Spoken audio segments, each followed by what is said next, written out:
Atomic Habits. James Clear. Introduction. In this day and age, we are often told that we need to think big and make drastic changes in order to change our lives for the better.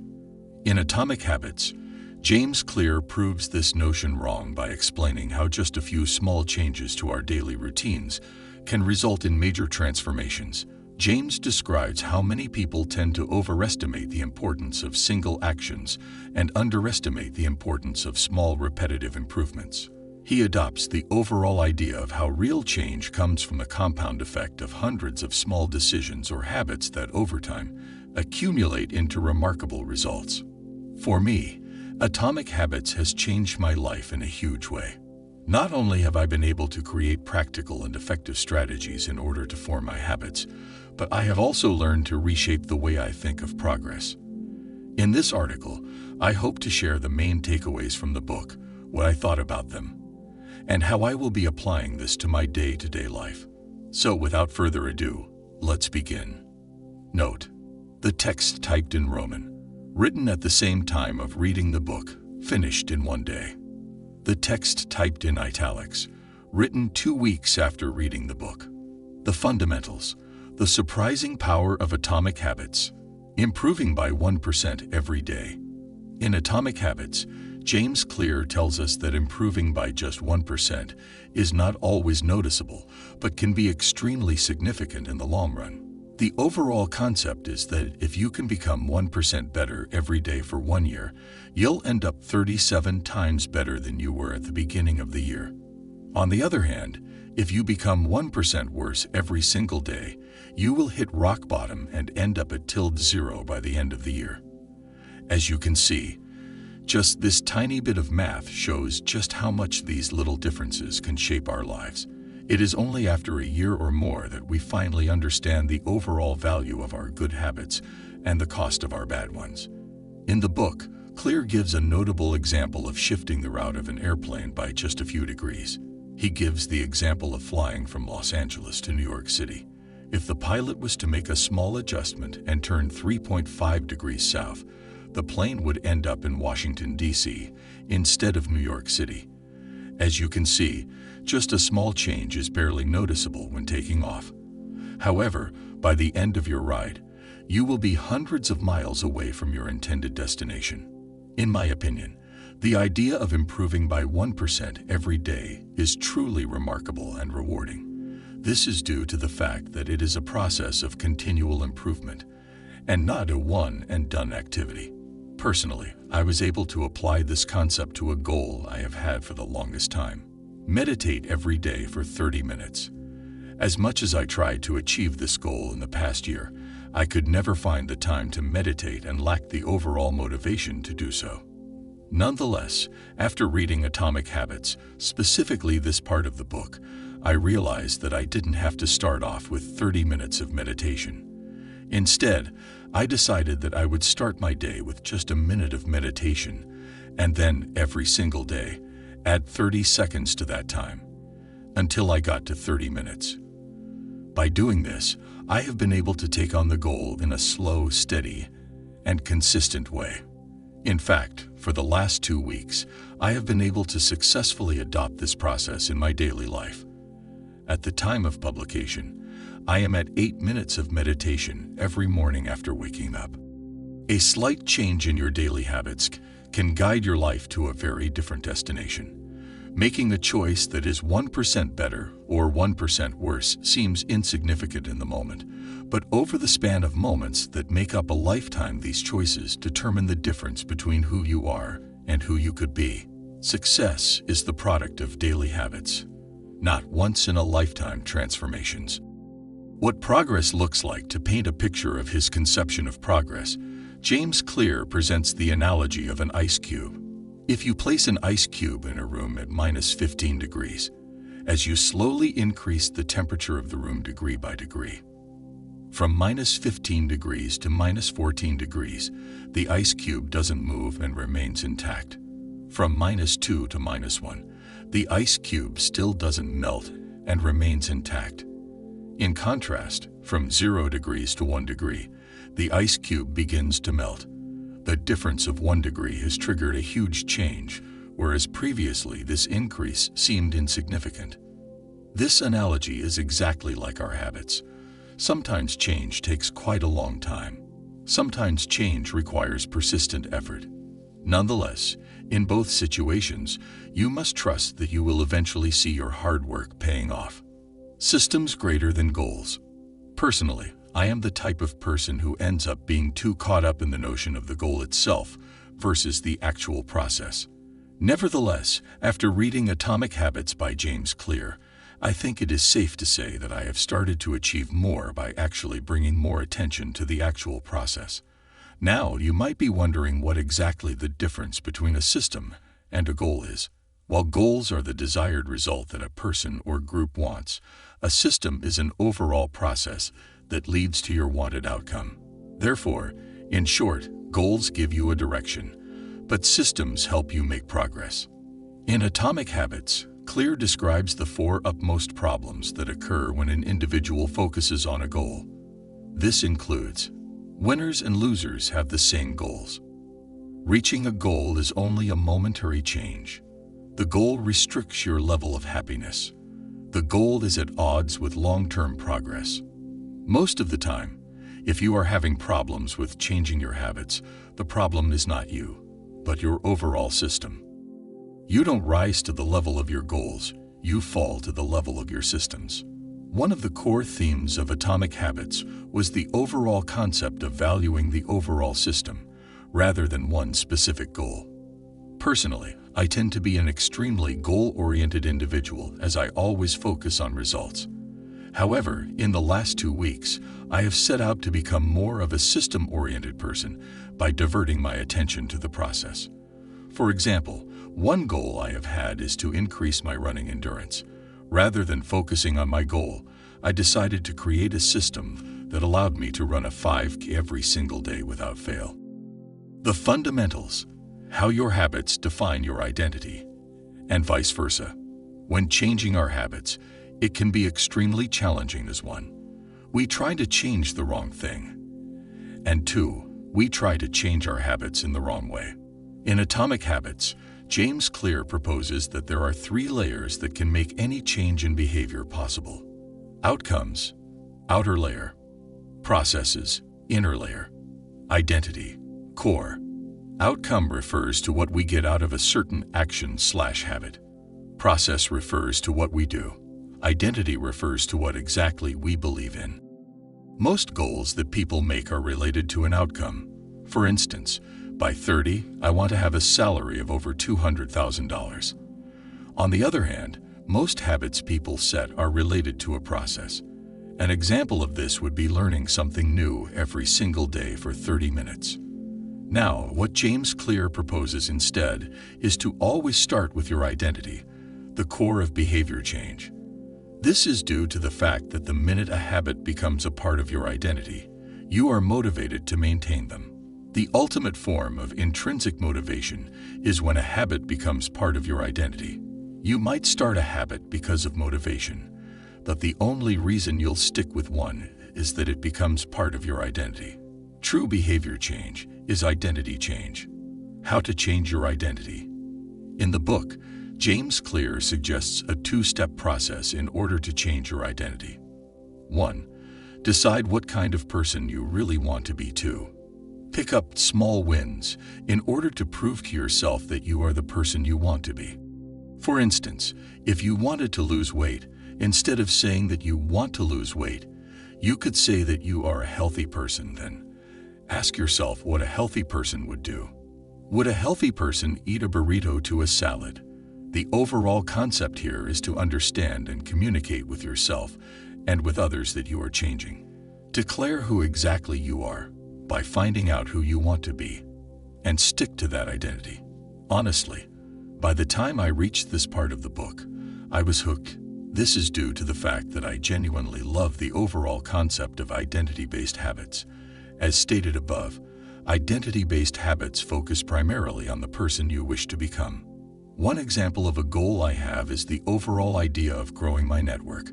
Rather than sticking to the idea of having a diverse network, I have utilized the idea of focusing on my identity by saying something like, I am an extroverted individual who is always connecting with new people.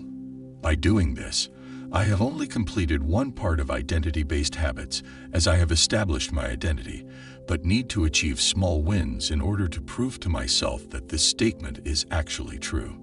Therefore, one small win that I have been able to achieve, in order to make myself believe that I am an extroverted individual, is connecting with one new person every 3 days and having an authentic conversation with them.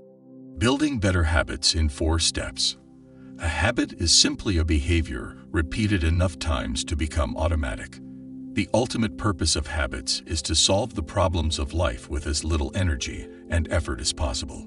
Habits are so important in present day as they help us become the kind of person we want to be. They are a system that allows you to develop your most significant beliefs about yourself. UBCOMM your habits. The 4 steps to build effective habits. A habit consists of 4 steps. Cue, craving, response, reward. The cue triggers the craving, which initiates a response, which is associated with a reward. These 4 steps, cue, craving, response, reward, create an automatic habit. This cycle is known as the habit loop. How to develop a good habit. The first law, cue, make it obvious. The second law, craving, make it attractive. The third law, response, make it easy. The fourth law, reward, make it satisfying. These laws can be inverted to learn how to break a bad habit. How to break a bad habit. Inversion of the first law, cue, make it invisible. Inversion of the second law, craving, make it unattractive. Inversion of the third law, response, make it difficult. Inversion of the fourth law, reward, make it unsatisfying. Whenever you want to change your behavior, simply ask yourself, 1. How can I make it obvious? 2. How can I make it attractive? 3. How can I make it easy? 4. How can I make it satisfying? 1. Cue, make it obvious. One of the most interesting parts of habits and why they are so useful is because we don't necessarily need to be aware of the cue for the habit to be conducted. However, what many don't understand is that you could be repeating a good or bad habit without even knowing that you are doing it, making habits dangerous. As time passes, cues that are the root cause of our habits become so ordinary that they become invisible. Our response to these type of cues are so deeply rooted that they urge us to act out of nowhere. Therefore, we must begin to develop a higher level of awareness. Habit scorecard. Most of the time, the reason why we fail to do a certain action is due to our lack of awareness. In order to increase our level of awareness when it comes to identifying habits that we must keep and those to eliminate, James Clear introduces us to a simple exercise. For this exercise, you begin by taking the sheet and making 2 columns. In the first column, put down all your daily habits, and the second one should measure the impact these habits on your daily life. Hence, you simply categorize your habits according to whether or not they benefit you in the long run. You can do this by either marking a +//=. When completing my habit scorecard, I was able to effectively identify some of the negative and positive habits in my life. After acknowledging some of my negative and positive habits, I was able to either promote, eliminate, or limit them depending on their impact in my daily life. In my opinion, this exercise was definitely important, as the first step to behavior change is awareness. Without it, we would never be able to effectively change our habits, as we wouldn't know we had them in the first place. One thing that I discovered when completing my scorecard was that I had a horrible habit of scrolling through social media for 30 minutes every morning. It was extremely strange to find out that I did this, as I had not brought much attention to it before. In order to make sure I did not do this ever again, I began putting my phone in a completely different room. Effective way to start a new habit. In Atomic Habits, James Clear swears by the implementation intention method when it comes to starting a new habit. Implementation intention is basically a plan to know where and where to take serious action. One of the most common cues is time and location. In order to declare your intentions, you basically must complete the sentence. When situation X occurs, I will execute response Y. Those who make a specific plan to know where and when they will execute a habit will most likely end up doing it. Implementation intention helps avoid statements that are extremely vague, such as, I am going to exercise more often, and turn them into a concrete action plan. In order to be more clear, complete the sentence. I will do exercise at time, in location. Habit stacking. Most of our actions usually occur right after another action. Hence, each action can become a cue that triggers the next one. Another great way to build a new habit is to identify a habit you do every single day, and then bind it with a new habit. The formula for this is, having performed daily habit, I will do any do habit. Unlike the implementation intention, the stacking habit already has the time and place integrated into it. Now, as we already know, the first law of behavior change is to make the habit as obvious as possible. Strategies like implementation intention and habit stacking are some of the most effective methods to create obvious cues for a clear plan. Habit stacking template, HAPS, intention method, and the habit stacking method have been extremely helpful when it came to making effective habits. Some of the ways I have put these methods into action include, for habit stacking, after I get dressed, I will meditate. After I sit down to dinner, I will say one thing I'm grateful for. After I get into bed at night, I will read for 30 minutes, etc. For implementation intention. If I feel like sleeping in, then I will immediately jump out of bed. If I finish meditating, I will immediately put on my running shoes and run a 5K if I don't feel like doing what needs to get done. Then I will do it anyway. If I'm working, then I will eliminate any distractions in my way, etc. 2. Craving. Make it attractive. Dopamine. Making habits irresistible. When habits are concerned, the main point is that dopamine is released not only when you experience pleasure, but also when you anticipate it. For instance, gambling addicts have a dopamine spike right before they place a bet, not after they win. Drug addicts get a dopamine spike when they see the drugs, not after they take it. Whenever you predict that something will be rewarding, your levels of dopamine will in fact spike. And when dopamine levels increase, so does your motivation to act. We need to make our habits attractive because it is the expectation of a rewarding experience that motivates us to act in the first place.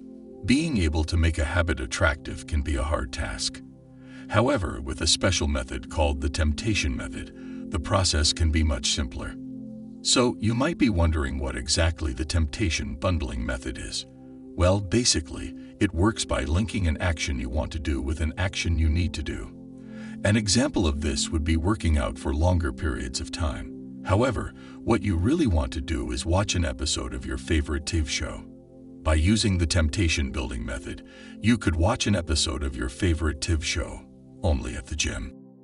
The temptation method is a great way to make your habits extremely attractive or unattractive. One example of how I used the temptation bundling method was when using my phone. I decided that every single time I used my phone for entertainment purposes, I would have to do 10 push-ups along with it. This simple method allowed me to limit my phone use and be more productive. Having people to help you when shaping your habits. Most of the time, we tend to take on the habits that we are praised and approved of by the people around us. This is due to the fact that we have a strong desire to fit in and belong to our culture/group. One way to sustain attractiveness for a habit you want to start is to surround yourself with people who have already made it a part of their life and their identity, or want to with you. It will turn a personal quest into a shared one. When you join a group, your identity becomes linked to those around you. Growth and change are no longer an individual pursuit. The shared identity begins to reinforce your personal identity. This is why the remaining part of a group after achieving a goal is crucial to maintaining your habits. It's friendship and community that embeds a new identity and help behaviors last over the long run. On the other hand, if you do not choose to surround yourself with people who do not want/have the same habits as you, it will take a lot of effort and work to execute your effective habits. Atomic Habits helped me realize just how important surrounding yourself with people is when shaping your habits. I was able to use this method when it came to running. Since I wanted to begin going for a run every single day, I surrounded myself with people who already do. That way, I was motivated to start and keep the habit going. Why bad habits are hard to break. Oftentimes, a craving for something is basically a manifestation of a deeper motive. For instance, your brain did not begin with a craving to check Facebook. Instead, your underlying motive of getting social acceptance could be the reason that you are drawn to Facebook. New apps, things, or video games don't create a new motivation. They are just one solution of many available to meet that underlying motive. Your current habits are not necessarily the best way to solve the problem you face. They are just the methods you learn to use. Once you associate a solution with the problem you need to solve, you keep coming back to it. An explanation for why habits are hard to break. Now, thinking back to your bad habits, can you tell what your underlying motive is? If you are able to, you could be able to find a better habit that allows you to fulfill that motive. Reprogram your brain to like difficult habits. When changing your habits and routines, it can be extremely difficult. One method that James Clear recommends is to make habits less difficult by rephrasing them. Instead of saying, "I have to go to the gym," say something like, "I get to go to the gym." This simple change can turn burdens into opportunities. If you were to associate going to the gym with an opportunity to be your best self and look better, is that not better than associating it with exercise and hard work? James proposes that reframing your habits to highlight their benefits rather than their drawbacks is a fast and lightweight way to reprogram your mind to make a habit more attractive. 3. Response. Make it easy. In Atomic Habits, James Clear stresses upon the overall concept of being in motion. When being in motion, you are constantly planning. Although planning is good, it does not produce an outcome. On the other hand, action is in fact a behavior that produces some kind of outcome. Example: reading a book on dieting, in motion. Eating a healthy meal, in action. Hence, if you want to master a habit, the best way to do so is to begin by repetition without worrying whether or not you are doing it perfectly. How long does it take to form a habit? A habit allows you to exercise a type of behavior without thinking about each and every step. Habits are formed according to how often you perform them, not how long. In order to create a habit, you need to repeat it. And the most effective and efficient way to that is to make it easier. How to achieve more with the least amount of effort. As humans, our real motivation is to be lazy and do what is most convenient for you. We value our energy and are wired to conserve as much as possible. Each and every action conducted requires a certain amount of energy. The more energy it takes up, the less likely it will happen. In a way, every habit is just another obstacle getting in the way of your end goal really is. To be completely honest, you don't really want the habit itself. Instead, you want the outcome obtained by doing the habit. One of the easiest ways to reduce problems when it comes to your habits is to optimize the environment around you. For example, if you wanted to go to the gym every day right before work, it might be a good idea to go to a gym on the way to work, as stopping along the way is not such a burden. The key is to ask yourself, how can I design a world where it is easy to do what is right and difficult to do what is not? Ultimately, the goal is to create an environment where it is simple to make the right decisions. Remove friction associated with good behaviors. When friction is low, habits are easy. Increase the friction associated with bad behaviors. When friction is high, bad habits are difficult. The 2-minute rule. One of the easiest ways to make a habit easy is the ability to rise to the challenge. The idea of this is to establish a habit before improving it. You can do this by applying the 2-minute rule. This method makes sure that when starting a habit, it is simplified enough to get used to by shortening it down to 2 minutes. James Clear explains how almost every single habit can be reduced to a 2-minute version. For instance, reading every morning can be turned into reading a page. 30 minutes of yoga can simply be turned into getting out your yoga mat. When you start a new habit, it should take less than 2 minutes to do. Example: putting the concept into action. End goal: go vegan. Stop eating all animal products. Phase 1. Start eating a portion of vegetables at each meal. Phase 2. Stop eating animals with 4 legs. Phase 3. Stop eating animals with 2 legs. Phase 4. Stop eating animals with no legs. Phase 5. Stop eating all animal products. As stated before, I was able to use the 2-minute method with meditation. As much as I tried to achieve this goal in the last year, I could never find the time to do so. Nevertheless, after learning about the 2-minute rule, I realized that I didn't have to start off with 30 minutes of meditation. Instead, I decided that I would start my day with just a minute of meditation, and then, every single day, add 30 seconds to that time, until I got to 30 minutes. Now, I have been able to successfully and effectively adopt this process in my daily life. 4. Reward. Make it satisfying. The cardinal rule of behavioral change. The cardinal rule of behavioral change is basically, what is rewarded is repeated, what is punished is avoided. The first 3 laws will definitely increase the chances that a behavior will be performed at that time. The 4th law, on the other hand, increases the chances that a behavior will be repeated next time. The problem is that when expecting a reward, we expect it immediately. This is a huge problem as we live in a delayed gratification environment. This means that we can work for years and years before our actions actually produce an actual result. We often ask ourselves why people eat unhealthy when they know that it increases the risk of obesity, or why people take drugs when they know the negative impact it has on their brains. Well, the reason as to why this occurs is simple. The consequences of bad habits are delayed while rewards are immediate. As humans, we value the present way more than the future. Eating unhealthy food is harmful in the long run but tempting at that very moment. Each habit produces multiple outcomes over time. With our bad habits, the immediate result is usually good, but the end result is bad. With good habits, it's the opposite. Luckily, there are ways to add immediate pleasure to our long-term habits. The best way to do this is by using an immediate reward to increase the value of the behavior. For example, if you are a compulsive buyer, open a savings account and call it vacation. Whenever you do not compulsively shop, put the money you would use in the savings account.